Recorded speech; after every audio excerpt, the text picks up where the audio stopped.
আর বন্ধুরা আজকে আমি আবারও এসে গেছি। দেখুন এই যে লাল শাক, এই যে কাটছি লাল শাক ভাজা করব। আজকে বাদাম দিয়ে ভাজা করব। আর এই যে কাটাপোনা, দেখুন কাটাপোনাগুলো ভেজে রেখেছি। এই ফুলকপি আলু দিয়ে ঝোল করব। কাটাপোনাটা দিয়ে ফুলকপি দিয়ে আলু দিয়ে, এর মধ্যে কোনো পেঁয়াজ দেবো না। এই যে দেখুন এখানে দিয়ে দিয়েছি জিরে ফোড়ন তেলের ওপরে দিয়ে, ফুলকপিগুলো দিয়ে দিয়েছি, একটু ভাজা ভাজা হয়ে যাবে। দেখুন বন্ধুরা, এবারে আমি দিচ্ছি টমেটো আর কাঁচা লঙ্কা। দেখুন এটা ভাজা ভাজা হয়ে এসছে। এবারে দিয়ে দিলাম আমি টমেটো আর এই যে কাঁচা লঙ্কা দিয়েছি। আর এই যে আমি মশলা তৈরি করে নিচ্ছি। একটু হলুদ দিচ্ছি, একটু লঙ্কার গুঁড়ো দিলাম,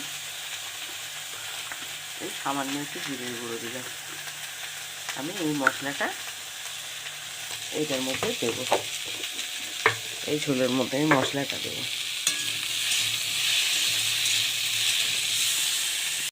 এবারে আমি দিয়ে দেবো স্বাদ মতো লবণ। টমেটোটা ভাজা ভাজা হয়ে গেছে। এবারে আমি যে মশলাটা করে রেখেছিলাম, দেখুন এই মশলাটা আমি এর মধ্যে ঢেলে দিলাম। এবার মশলাটা দিয়ে সামান্য একটু কষিয়ে নেব।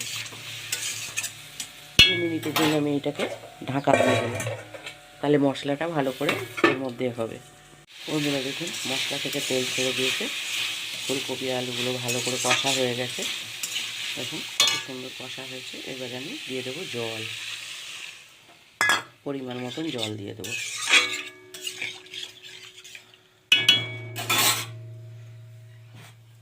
একটু জল লাগবে।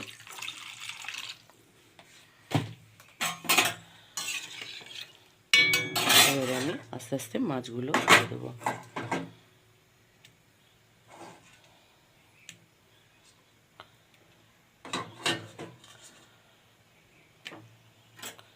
দেখুন আমি মাছগুলো দিয়ে দিয়েছি। এইটা আমার ফুটে উঠলে রান্নাটা আমার কমপ্লিট হয়ে যাবে। বন্ধুরা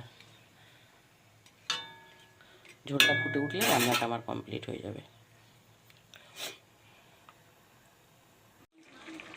দেখুন বন্ধুরা তরকারিটা আমার হয়ে গেছে। এবারে আমি এটাকে নামাবো।